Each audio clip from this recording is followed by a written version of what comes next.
Hello and welcome to Celluloid Junkies. My name is Luke Kane and I am here with my co-host Damien Heath. Hello. Before we begin, I'd like to play our interview with Queen Anne.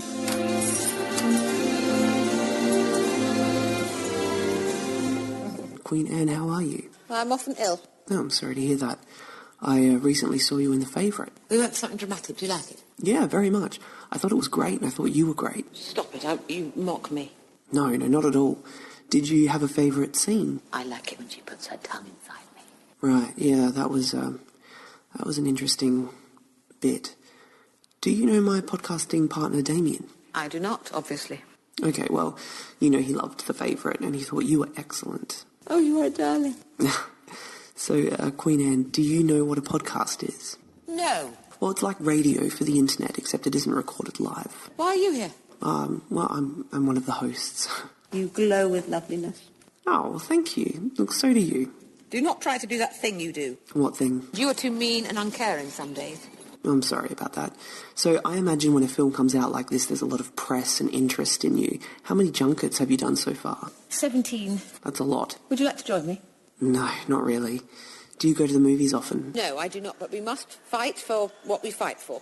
I see. Well, look, that's about all we have time for. Thank you so much for coming onto the show. Everyone leaves me. That's terrible, but this probably isn't the right time to get into that. I am the Queen. Yeah, I haven't forgotten. I think I shall retire for the evening. Sounds like a good idea. Thanks again for your time. I don't care. Will you come and join us again? I will think on it for a while. Fair enough.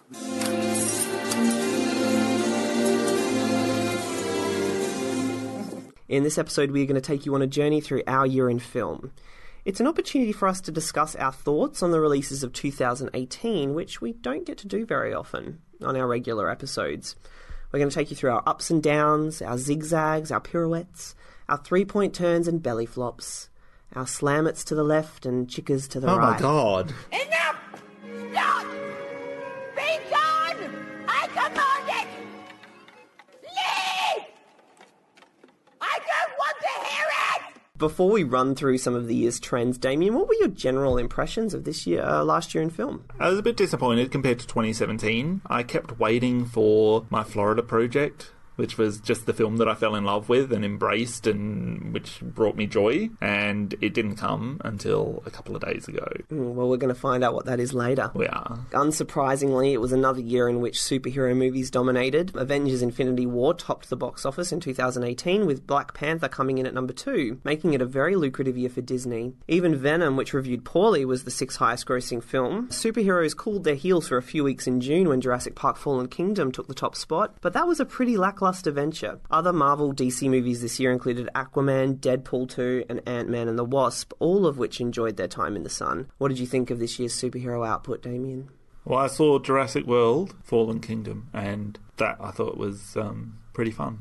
Are you tired of superhero movies? I am in the sense that I'm sick of seeing them get released, but I'm not sick of seeing them because I never watch them. Why don't you watch them? Because I'm just not interested. I used to love comic books, used to love superhero stuff, but the superhero cinema as it is now, the majority of it doesn't interest me at all. I think it's kind of worthless cinema. It's just big budget, as we've talked about before, big budget by committee cinema with little artistic value. Have you seen any of them? Oh, I've seen some of the early films based on Marvel characters, so the early Spider-Mans with Tobey Maguire and the Andrew Garfield one. I've seen the X-Men's from around that time, but the current, as they call it, the Marvel Cinematic Universe, I think I've seen the first Iron Man and Deadpool and maybe one or two others. And based on seeing those, you just thought, this is not for me? Look, I don't think a lot of those were terrible movies, but I would rather spend my time elsewhere.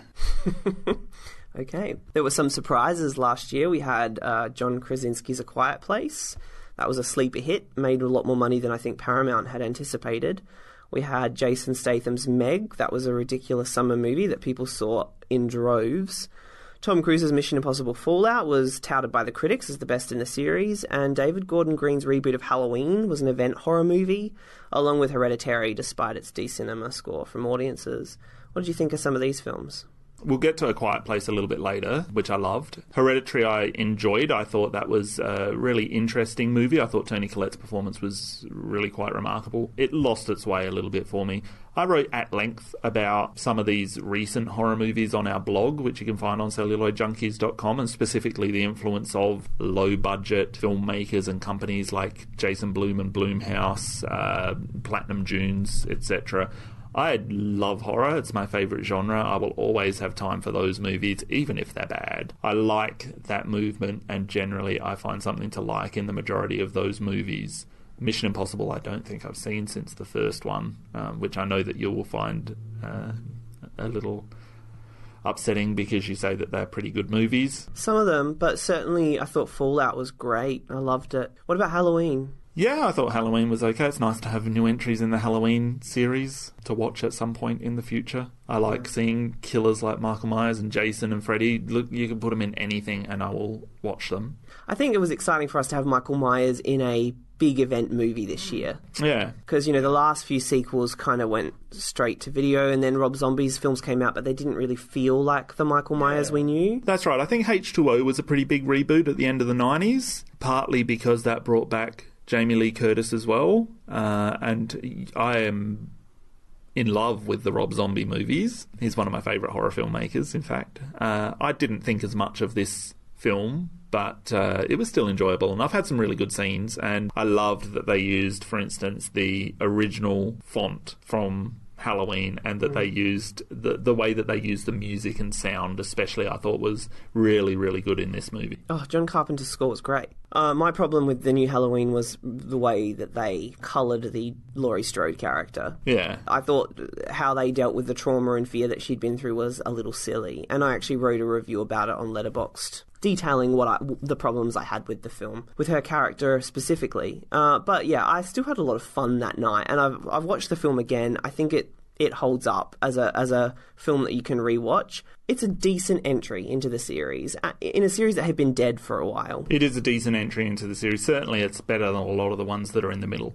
Oh, 4 and 5. I mean, it's so much better than those. Yeah. I also like that it kind of ignored everything but the first one, although I think they could have acknowledged the second one. Yeah, and but typically they do that, don't they? They go, okay, well, what's the easiest way to find an audience? People who know the original film aren't necessarily going to know the sequel to it. Yeah. So they go, okay, well, we'll just make a sequel to the original film. I think people that really love horror and really love Halloween generally have really good feeling about that second movie. Yeah, and I agree with you, but the audience that this one found, and it was commercially successful, the recent remake, the majority of that audience may not be familiar with Halloween 2. They might have just been looking for a nice night at the movies. The people that went and saw Avengers Infinity War. Yeah, that's right. And they were going to see something different by seeing Halloween. Okay, so there were 2 musical dramas this year that surprised the industry with their reach. The first was Bradley Cooper's A Star Is Born. I think there was a lot of derision, a lot of people with their knives out for that, but it ended up being embraced by critics and loved by audiences. The second was Bohemian Rhapsody, the Queen biopic, which initially everyone thought, oh, that's an Oscar movie. Then it came out and the critics went, no, it isn't. But audiences absolutely loved it. It became the 7th highest grossing film of the year, which is extraordinary. And as time has gone on, since switching to 2019, it has actually gained steam as far as awards are concerned. We'll talk about A Star Is Born later. You haven't seen Bohemian Rhapsody, have you? No. No, so I saw it. I actually thought it was pretty good. I mean, look, definitely not great. Definitely quite a thin story in terms of, getting to something really deep and interesting, and in terms of insight into character. But, as a film with a great performance that kind of swings along in a good humour, it's perfectly serviceable way to spend 90 minutes to 2 hours. And it's a nice celebration of the band's music. I think maybe because I don't particularly know Queen very well. It was all new to me, and, I heard a lot of songs in there that I thought, I do like that song, but I just haven't thought about it in 10 years. You can see that it's kind of become culturally relevant, that movie, though, because I walked into JB Hi-Fi the other day and the Blu-ray had been released, but, of course they were playing Queen's greatest hits, and that's happened several times that since the release of that movie, that it's they're in some of the best-selling lists. It's an audience favourite for sure. And you're right, again, the critics kind of went no, but the audiences then went yes, and now look, it's got an Oscar nomination for Best Picture. So and it won the Golden Globe. That's pretty interesting that happened. Yeah. The only other thing I'll say about this year in terms of trends is that Crazy Rich Asians came out, made an obscene amount of money, and was heralded as a watershed moment in on-screen representation next to Black Panther. Similarly, Love, Simon moved the big screen teen comedy into uncharted territory by exploring a young man's coming out journey. Halloween had the biggest opening with a female lead over the age of 55, which is a strangely specific achievement, but there you are. Ocean's 8 made a bucket load of money with an all-female cast, so we definitely saw some positive reflections of the social shifts happening in our culture right now. I agree with you. Yes, that is a very specific category as well. That's the kind of thing, when you go to Box Office Mojo and it has those charts of how films compare to each other, and they're just some of the most random categories. Yeah. It's like, this is the highest grossing film of a Sudanese woman holding a blanket. It's like, okay. We had some flops. Mortal Engines was a disaster for Universal Pictures. It was made for $100 million. It barely grossed $80. Other flops last year included Robin Hood and The Nutcracker and The Fourth Realms. With a title like that, were they surprised that it didn't do a lot of money? I cannot visually bring to mind any of those movies at the moment. Well, yeah, there you are. They were really big movies that just didn't do anything, and a few studios took some hits from those. Can I just talk about one of my favourite film movements of the year?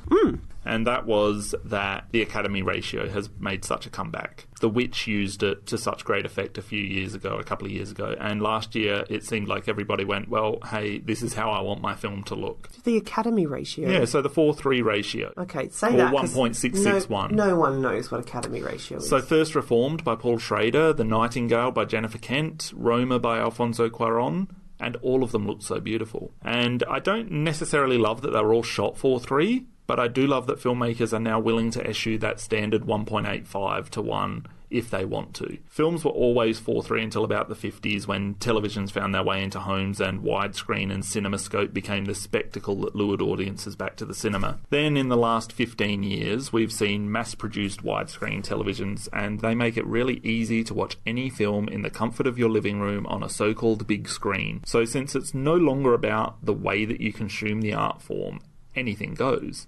This, in turn, allows the freedom of shooting a film in 4:3 because no matter where you watch it, you're going to have a pretty good visual experience. And I think that the critical success, and sometimes the commercial success, of all of those films has blown production choices wide open. And I think we'll start to see a lot more unconventional aspect ratios, and maybe this will translate into the other scientific and technical fields of filmmaking as well. And I really appreciate that a director can go, well, you know what, it's going to look great wherever I do it, so this is how I want to shoot it. And they can aid that story in that way. And we haven't had that for a long time. It's been pretty standard for about the last 60 years. Yeah, I think it's great too. Sometimes I'm at home and I think, I don't feel like watching a rectangle. I feel like watching a square. Get fucked. Every year, Damien and I log everything that we watch, or when we remember. I remember a lot more than Damien. We log everything that we watch onto a website called Letterboxd, and at the end of the year, we get this statistical report that tells us all kinds of data about our film watching habits. So we're now going to reveal some of our statistics to you. I think you do this to feel good about yourself, because you watch a lot more movies than I do. Well, that's right, yeah. It's just I can lord it over you every year. I mean, I play a lot more Dead by Daylight or Deadly Death Trap than you. Whatever it's called. What is that game called that you love? Dead by Daylight. Okay, well, I call it Deathly Death Trap. You call it whatever comes to mind at the moment that you say it. Hey, at least I know that it's got something to do with death. Yeah. So I do listen to you. Yeah. Okay, Damien, how many films watched in 2018? Okay, 114. Okay, I had 343. Mine equates to 2.2 per week. So mine's 6.6. You have a lot of time on your hands. So I've watched Luke. exactly 3 times more than you. Yeah. So you've watched 3 times more than me plus 1. You've really got to get to work. My most watched film was Fritz Lang's M, and I watched it 3 times, and we did an episode on that one. But I saw it for the first time at the start of January in 2018. I was absolutely blown away by it. I made you watch it. and then we did a podcast episode on about it, and a podcast episode on about it. You know what I mean? It was just one of those films that's so easy to watch. I find it so accessible because it's so brilliant. It's such a vision. You're talking about A Quiet Place? M. Oh, M, yeah. Oh, it was great. This will come as no surprise to some of our more regular listeners. My most watched film this year was Silent Night, Deadly Night. Okay. 3 times. Also, A Quiet Place. I watched that 3 times. Okay. Okay, most watched stars, male and female. No, I don't have a male and female. I have 2 males. Okay. One is Tracy Letts, who was in The Post and Lady Bird and Christine. So good. And the other is Wilfred Brimley, who is recently deceased.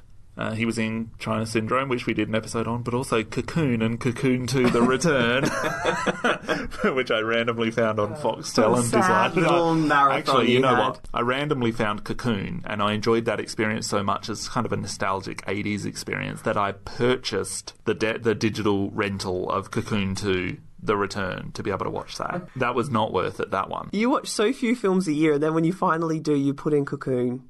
And Cocoon 2, don't forget that, Luke. Okay, well, why don't you guess who my most watched female star was? Okay, it's going to be one of Jane Fonda, Bette Davis, Joan Crawford, Barbara Streisand. It'll be one of them. Nicole Kidman. Oh, okay. You so should have put her in the list. I watched 9 Nicole Kidman movies. I'm sorry it wasn't 19. And my most watched male actor, weirdly, was Tom Cruise with 7. I do love Tom Cruise, but I was just surprised I saw that many of him, and I was surprised that they were the 2. Most watched directors. I had 2 directors that I watched 4 times, but each director I only watched 2 different films. One of them was Fritz Lang with M. The other film I watched was The Testament of Dr. Mabuse.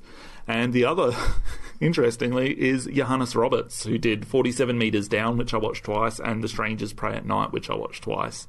Well, I watched 10 Brian De Palma films. That was sort of conscious. I made an effort last year. I just wanted to revisit a lot of his films and see a lot I hadn't seen. So I watched Carlito's Way for the first time, Unforgiven. And then my second most watched director is Steven Spielberg. I watched 6 of his films. You know I love my crappy horror movies, as we were talking about. My most watched film professional was actually Jason Blum as producer, and I watched 8 of his movies, which were Ouija, Origin of Evil, Get Out, The Darkness, Happy Death Day, Truth or Dare, The First Purge, Halloween, and Unfriended Dark Web, and some of those were really bad. A few of them were enjoyable. And you'll also enjoy that Letterboxd tells me that one of my most highly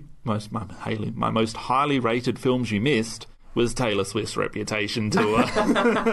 It was fantastic. Now what we're going to do is we're going to let people know what we thought the best performances of the year were before we go into our top 5. Yeah. So, Best Actress. This is a much stronger category than actor for me, and it usually is. There are a couple of new stars who were especially good. I think Aisling Franciosi in The Nightingale was one of the best performances I've seen from a newcomer in years, and I also really loved Yalitza Aparicio in Roma, and I'm very glad that she got an Academy Award nomination for Best Actress. As far as established stars go, I thought Toni Collette was excellent in Hereditary, and Rachel Weisz and Emma Stone in The Favourite were fantastic. I think they elevated one another. My favourite performance of the year was by Olivia Colman as Queen Anne in that same movie. I think she did amazing work making this pathetic character sympathetic. How dare you! For me, it was the best comedic performance of the year and the best dramatic one as well. She was horrible and charming, manipulative and easily manipulated, full of love but emotionally empty at the same time. It was not an easy character to pull off. She was truly dichotomous and at times completely unlikable, but I loved her and I loved Coleman for provoking that response. As you say, really strong year for actresses, and I agree with everyone that you said. The only one that I would add is Glenn Close in The Wife, which I know you haven't seen yet, but she's my favourite for the Oscar. Just got the edge over Olivia Colman, and I think a lot of that has to do with her history.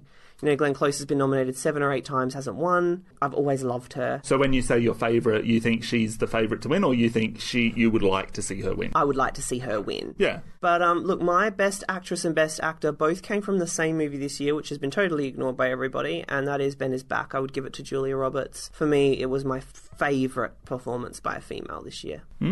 Best Actor? This was a bit more difficult. There were some strong performances by established actors, but nothing completely blew me away. I thought Ethan Hawke in First Reformed would probably be my favourite. I also really liked Viggo Mortensen in Green Book and Bradley Cooper in A Star Is Born, and Bakali Ganumbar in The Nightingale as well. He was the best newcomer that I saw.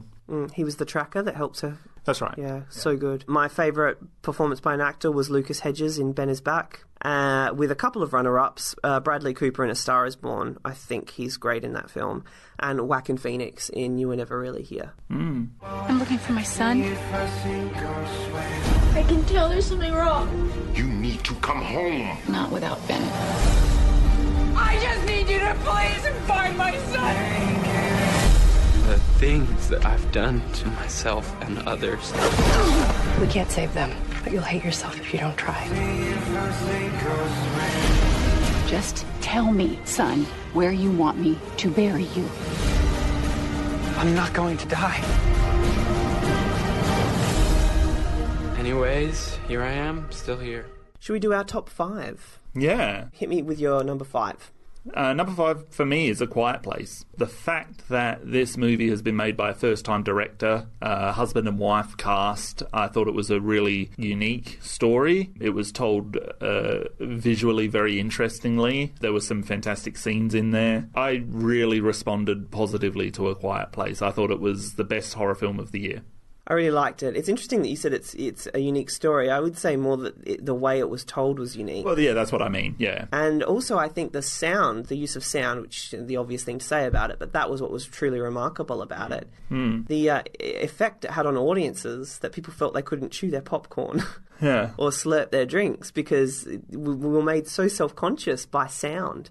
The characters' anxieties became the audience's anxieties watching the film. I remember it was like watching a really tense, silent movie. Yeah, so extraordinary. I loved it too. And I thought that, I was turned around on Emily Blunt. I know that my number 5 is your number 1. Yorgos Lanthimos is the favourite, which is about 2 ambitious ladies-in-waiting who are vying for the affections of the ailing Queen Anne. It's his 7th film. It's his most widely embraced. His previous 2 were more divisive, although I thought they were both excellent. It still has his idiosyncratic style, his subversive kind of edge. It's vicious, it's uncomfortable, the dialogue is surprisingly crass. All 3 central performances, as you've said, are amazing, but Olivia Colman is the obvious standout. Production design and camera work are just exquisite. He really does make the most of the period, and the film is so sumptuous and elegant. You only have to put it next to this year's Mary Queen of Scots, which is comparatively flat and pedestrian by comparison. I mean, they're chalk and cheese. I love period dramas. This one sits next to Amadeus, Elizabeth and Dangerous Liaisons as one of the best ever made. Number 4 for me was Alfonso Cuarón's Roma, which I thought was a difficult film at times to get through, but at the same time it was visually, it's one of the most beautiful films of the year. I love the stylistic choices that he made, filming in black and white, his kind of panning shots of along the street, even his still shots that he uses at the still shot that he uses at the start of the film with the water washing over, and the end of the film with the plane flying over as she ascends the stairs. The performances in there I thought were amazing. It was an honest film. This is the kind of film that, it's a Mexican film. It's told in the Spanish language. Or the Mexican language, I think they're the same, aren't they? It's just a really quite remarkable vision from someone who had moved into the Hollywood system with great success as well. He's already won Best Director at the Academy Awards. Until I saw The Favourite, this was my choice for Best Director at the Academy Awards this year as well. The scene in Roma on the beach, I think, is particularly remarkable. Mm-hmm. I loved the idea that this film was released on Netflix as well, and that it got a cinema release in the few weeks before that, and then was released on Netflix, so it was able to find a wide audience. Yes, and was subtitled, but a lot of people saw it. I liked it. I didn't like it as much as you, but I thought it was very good. I thought visually it was stunning. I had some problems with a couple of the coincidences in the writing that I didn't buy. The most glaring one is when the father of her child turns up in the department store during a siege which is filled with thousands of people on the street. He's the one that ends up there holding the gun at her. For me, that's very sloppy and silly. Didn't need it as well. But, I mean, you're right, the scene by the beach, so beautifully shot in that one shot. It's frightening, and yet there's a romance to it and an energy to it. It's beautiful. What's your number 4? A Star is Born, which is directed by Bradley Cooper. Everybody knows about this movie. I went in with super low expectations. My sister and a couple of my friends had seen it. They weren't overly excited about it. And I went and saw it in the middle of the day with my partner, and I was just bowled over by it. I can't remember the last time I saw a screen romance as enveloping as this one was. I loved how intimate it was, how quiet it was. I think it irons out a lot of the missteps of the Streisand-Christopherson version, and I think it contemporizes the story in a way that's quite logical.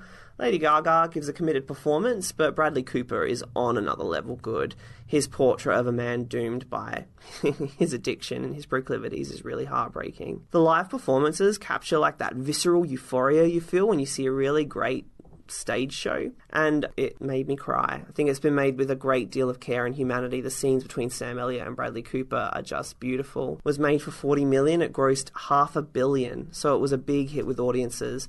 And you know what? Not because it was packed with CGI and full of action and hype, but because it was an actual human story told in a really beautiful way, and that almost doesn't happen anymore. Yeah, I only recently watched A Star Is Born a few nights ago. I definitely didn't think as much of it as you did. I thought there were some serious problems with it. I thought that the 1970s version is still my favourite, even though that is a little bit hokey. But I love, Streisand and Christopherson in that movie. I thought there was some really good things in this movie. I gave it 3.5 stars ultimately, so, it was an enjoyable experience. I thought some of the music was pretty good, but instead of, the big scene that everybody loves, I loved the preceding scene where Lady Gaga brought in that composition that she'd written. The changes that it made from the 70s one, which is the closest comparison that it has, depleted a little bit from the movie for me. I thought Bradley Cooper's performance was excellent, though.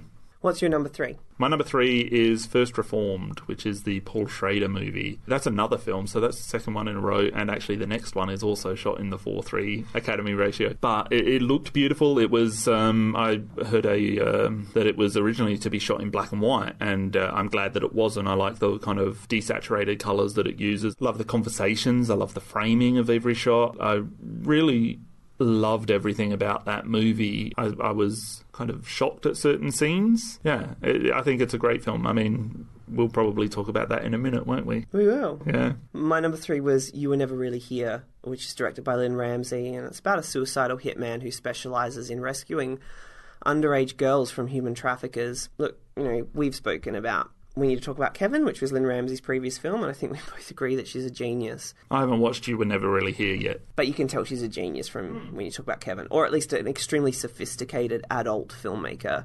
She employs similar techniques in You Were Never Really Here, particularly how she visually arranges memory and trusts her actors to impart information non-verbally. This is a masterclass in technique. Everything in this film, from the editing to the sound design to the images to the acting to the writing, is just, okay, this is what a really intelligent filmmaker is capable of doing with this craft. It's a troubling look at child abuse, maybe the most troubling, not because it's graphic, but because of its psychological impact.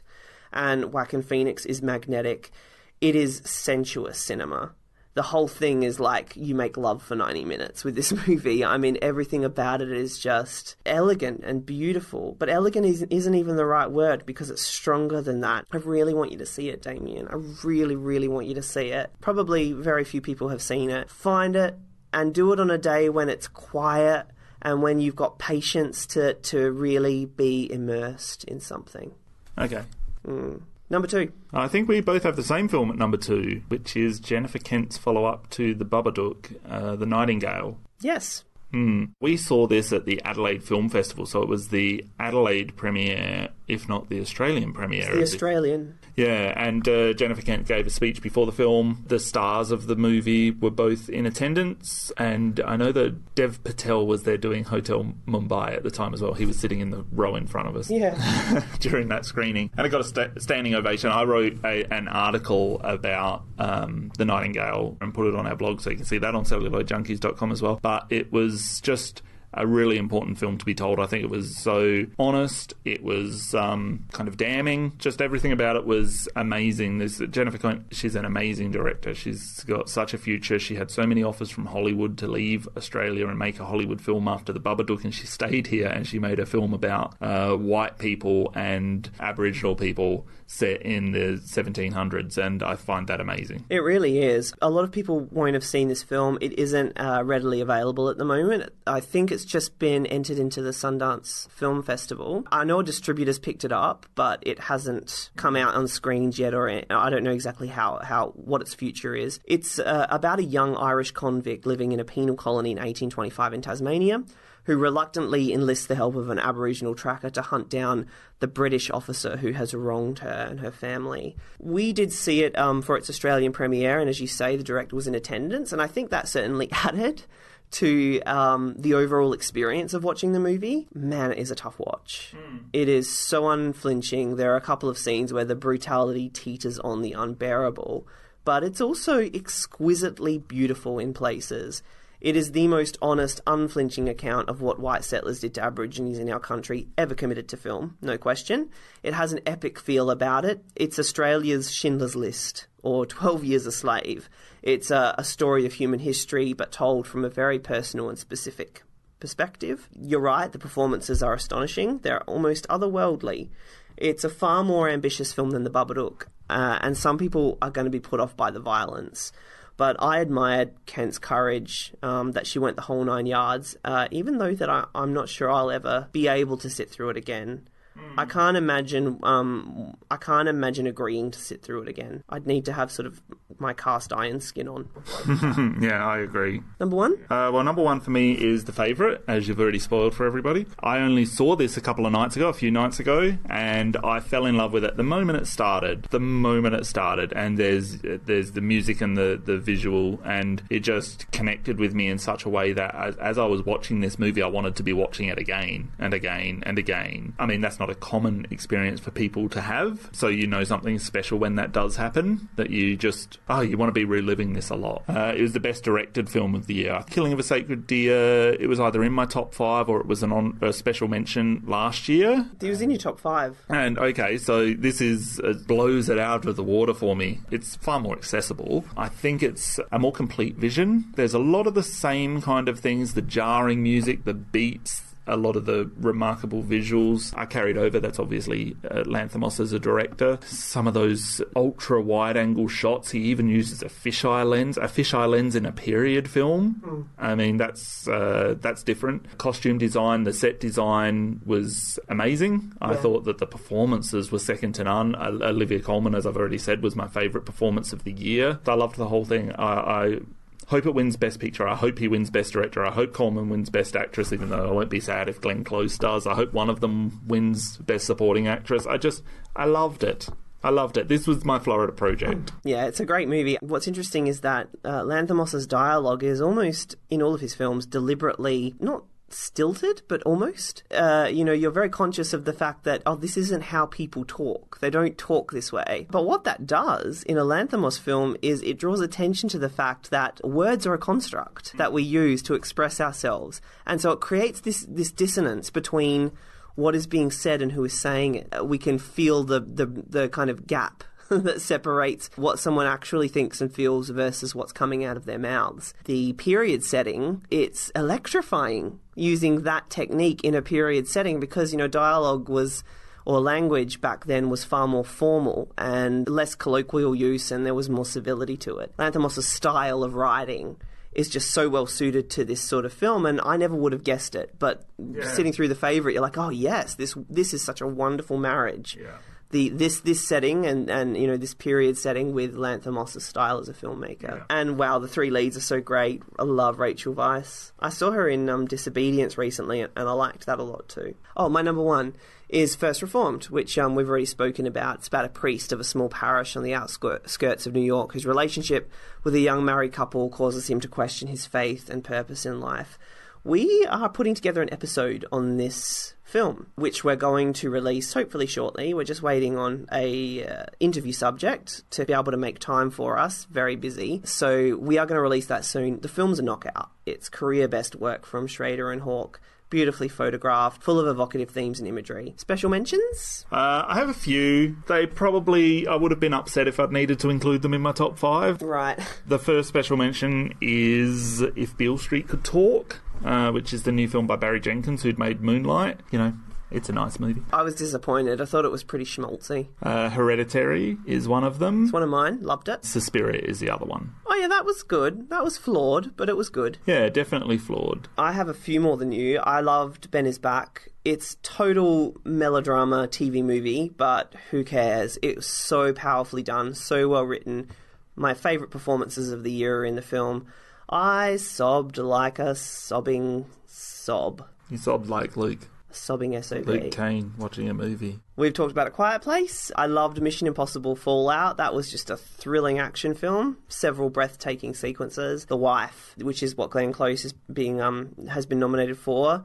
That is a tense movie, like nerve-shredding. Lots of fun. Lizzie, which was a movie that no one really saw, but that was really well done. 2 great performances. Leave No Trace was another good film that we saw this year. Searching, that's sort of a kind of over-the-top movie, but it's kind of ingenious as well, and really, really well done.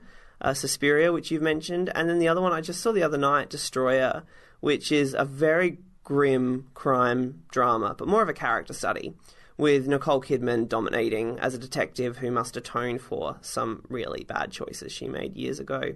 Just quickly on If Beale Street Could Talk, I think Regina King is pretty much a lock for Best Supporting Actress. Yeah.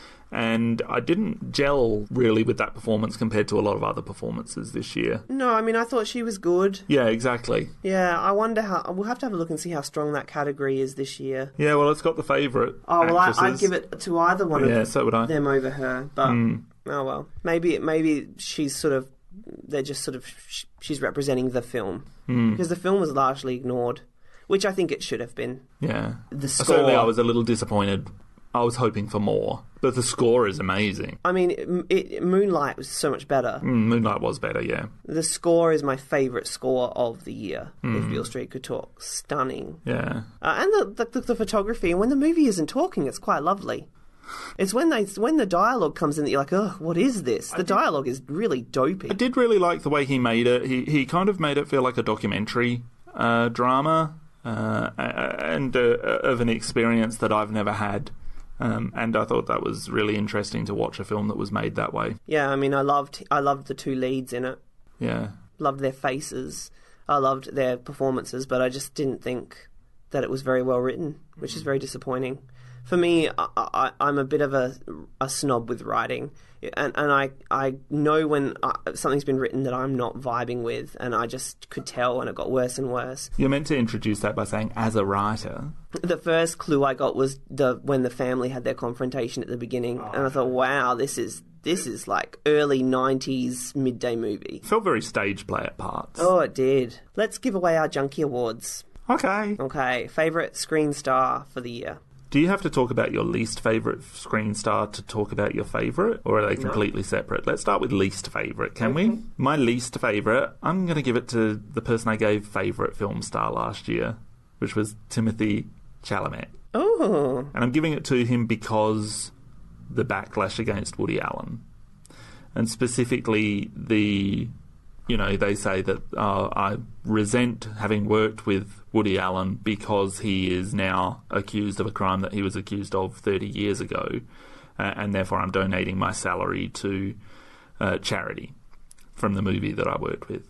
And it is such a jaded response from somebody who has money, and it is such a populist kind of response. Not getting too deeply into the charges against Woody Allen, but obviously he was found not guilty of any of these charges when an investigation was done at the time. There seemed to be a lot of things at that time that would point to this being a manipulation from Mia Farrow. Unfortunately, the human cancer Ronan Farrow has started finding a voice And it's led to good. He broke the Harvey Weinstein story, but now he's on a personal crusade to kind of do this to his father to prove that he was guilty of sexual assault, which is something that, if you say it, it doesn't mean it's true. There's one person who said something about Woody Allen. It's been proven false in an investigation. 2 investigations. Again, 2 investigations. And now, unfortunately, because Ronan Farrow's found a voice in this culture that we've got going where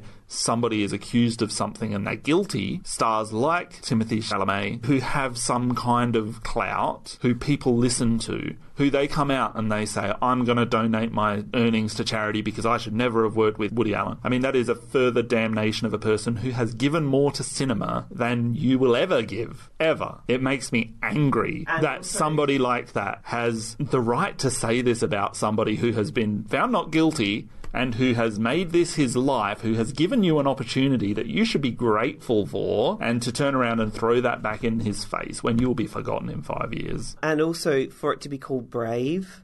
Yes. It's cowardice. I mean, going with the popular wave is not brave. Breaking against that wave is brave. Someone like Alec Baldwin is brave, who's come out and said, no, this is crap, this is bullshit. Yeah. We are not the judge and jury of this man. And he has been found innocent twice by a proper investigation. And actually, you might as well answer it. That's my favourite. Really? Alec Baldwin? Yeah, because of that. Oh, wow, that's because great. There has to be a voice fighting back against this. Yeah. I mean, the fact that Matt Damon came out on the TV show and said there are degrees of sexual harassment, and he was vilified for that. Yeah. I mean, come on. When, of course, there are degrees. How dare you equate a bum slap with a stranger rape in a park? Come on. Yeah. People are going fucking crazy here. Just think about things for a little while. Well, my favourite screen star is much less involved than yours, much less deep. My favourite is Lucas Hedges because he was in Boy Erased, which wasn't a fantastic movie, but he was great in it.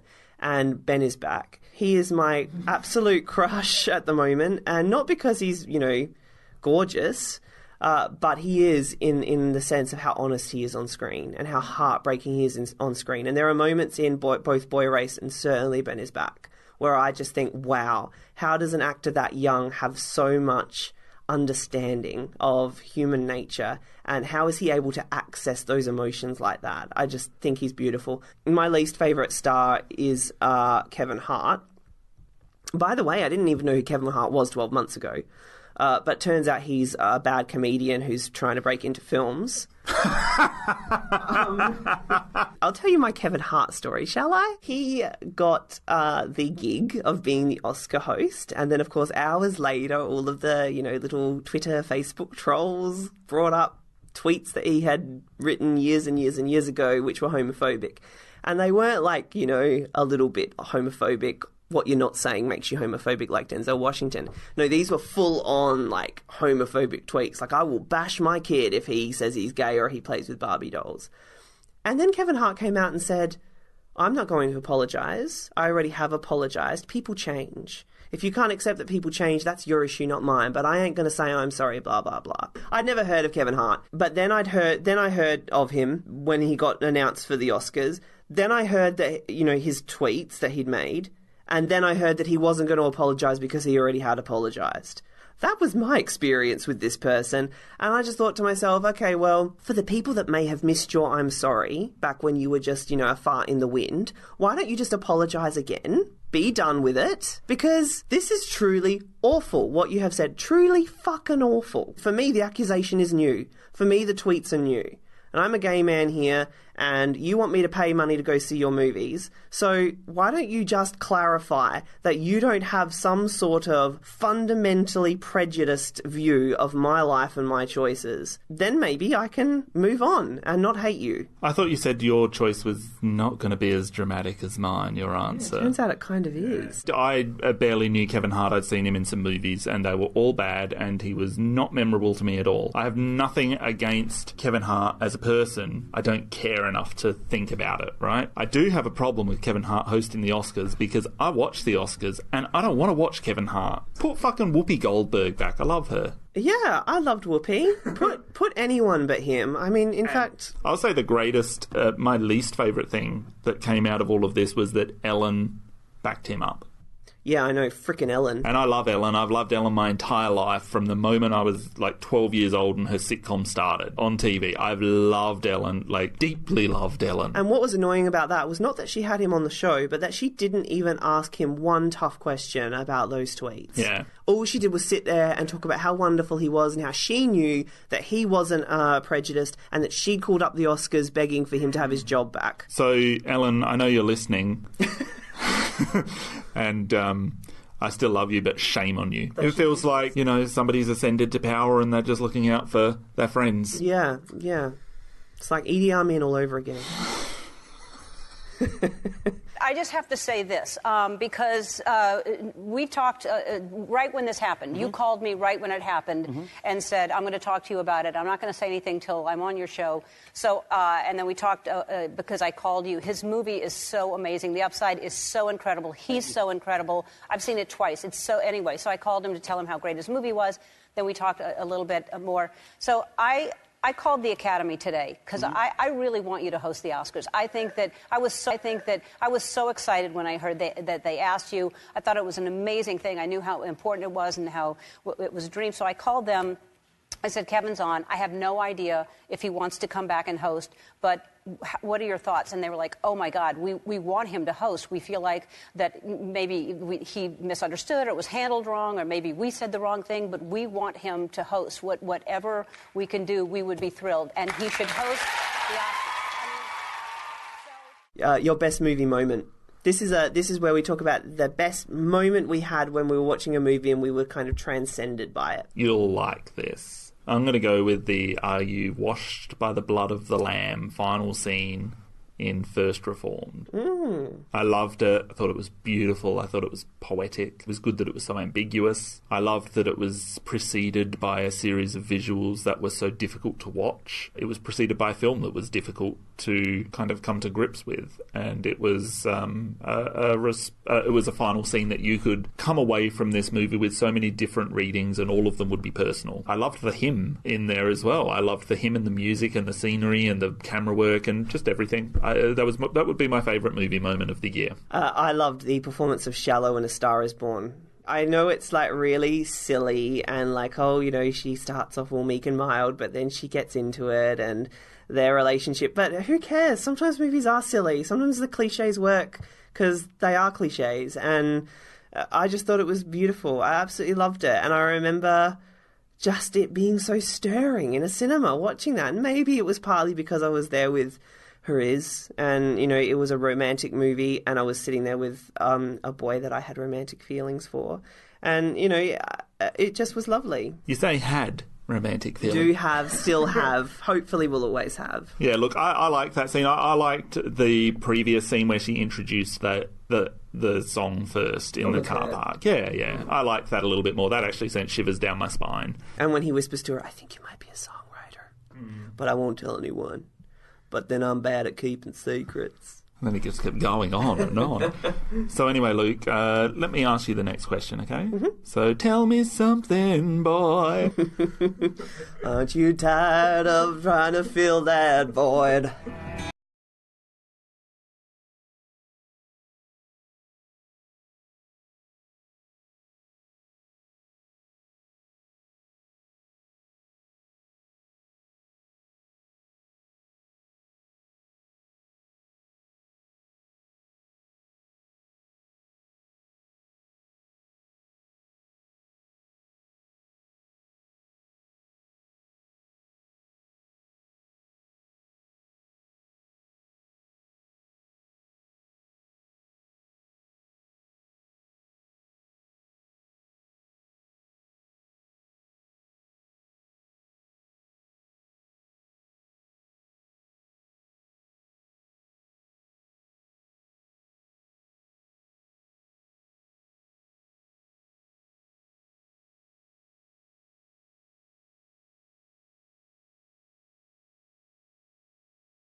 Asians, which I thought was fucking horrible. I haven't seen it, but judging by what you said, and also the trailer really turned me off, and so I had no intention of ever seeing it. But judging by what you said, and people can find your review on Letterboxd, which I think summarises it quite perfectly, it turned me off. Sex and the City 2 came out, and everyone lambasted that as a racist, materialistic, consumerist piece of dribble. And Crazy Rich Asians is all of that, but it's got Asian actors in it, so it was lauded. It said nothing about Asian culture or Asian life or the Asian people. Do you think that this is a case of baby steps in that a huge number of people who are Asian have really embraced that this film was released? You're probably right. It probably is a good step forward, just generally. But I cannot overlook bad filmmaking and bad writing for that reason. It's just not in me to do that. I wish it were, because I'd get along with people from my generation and in this time frame, because that's what everybody else is doing. But I just can't. Can't excuse it. It was bad. I'm glad that a film with an all-Asian cast was a big hit and got seen by a lot of people and had a theatrical release. That's wonderful. I just wish it had been a better film. I mean, it hasn't received an Oscar nomination or anything, so critically it wasn't anywhere near as well received as it was commercially. It got Golden Globe nomination. Well, that's the Golden Globes, and you know how much attention we should pay to those. We don't do a Golden Globe show. My worst film is also my most overhyped film. I gave 1.5 stars to two different movies. They were Truth or Dare, which was a terrible Blumhouse film, but my worst film, my most overhyped film, was Bird Box, which is the Netflix original, or it's released by Netflix. And according to Netflix, about 26 million people watched it in the first week of release, and it doesn't get much bigger than that. If you were to say $10 a ticket, that's $250 million at the box office that week. The fact that it doesn't get much bigger than that is a pity, because this film was awful. It was downright awful. I think I told you at the time that I found really nothing redemptive about watching it, nothing redemptive in that entire experience. I thought that it talked too much. I thought that it flashed back to 5 years ago and was, it could have just told the modern day story and that would have been more interesting. I thought the most ridiculous sequence was when Sandra Bullock was sitting in a boat and they're trying to make their way to the green place, a school for the blind.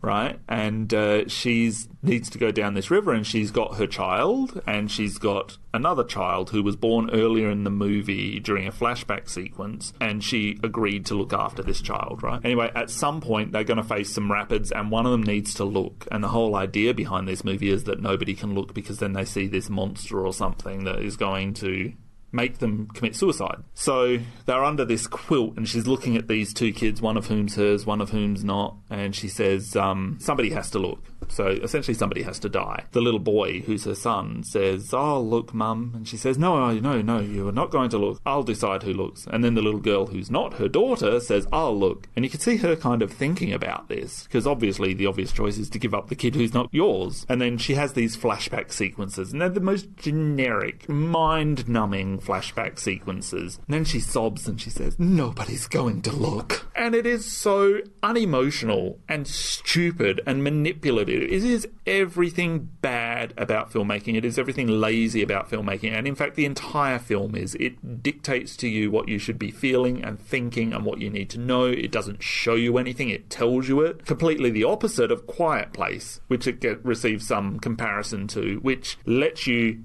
experience. I watched maybe 25, 30 minutes of Bird Box, and I got its number and I thought, no, I'm doing something else. Yeah, I had to stick with it. So many people had told me that they loved it. I think I got Cass, I got, how long is this dreary thing going on for? And she looked and it was like 2 hours. I thought, I'm not doing that. It's too long. It's about 2 hours too long. When she gets put in that room with all the people holed up like a zombie movie, and they're just these stock characters. John Malkovich is a joke in it. John Malkovich is terrible. For me, it was unwatchable. It was too boring. It was too stupid. I think John Malkovich somehow got himself trapped in doing this movie, and he decided, well, fuck it, I'm going to do this role really stupidly. I know, but he also does make his share of shit. This is in keeping because, I typically do not like Sandra Bullock, and this kind of reaffirmed it for me. Well, I love Sandra Bullock, but I did not like Bird Box. I didn't even see it properly. I couldn't get through it. My runner-ups were Mary Queen of Scots and Green Book. Didn't like either of those films. Did you do most overhyped movie? For me, it was Ocean's 8. Okay. Which I saw, and it's fine, but it's not good. Yeah, I wonder if that's kind of some kind of syndrome that's going to be happening where you make a film for a political reason and you say, okay, this film's going to be directed by a woman, or it's going to be directed by a black person, or it's going to star all women, or it's going to star a cast of black people or a cast of Asian people. And therefore it's already at a disadvantage in terms of how good it could possibly be, because you've already made a kind of crucial decision before you've even written a story. Saddest obituary junkie award. I'm going to say, even though he was 90, it's always sad when an absolute titan of cinema passes away, and so I'm going to say Nicholas Roeg, who did Don't Look Now, which was a very early episode of this podcast, but also he did the Australian film Walkabout, and he did Performance and The Man Who Fell to Earth, and one of my childhood favourites, The Witches, based on the Roald Dahl novel. So I would say, you know, anytime you lose someone, it's sad, even though he was 90.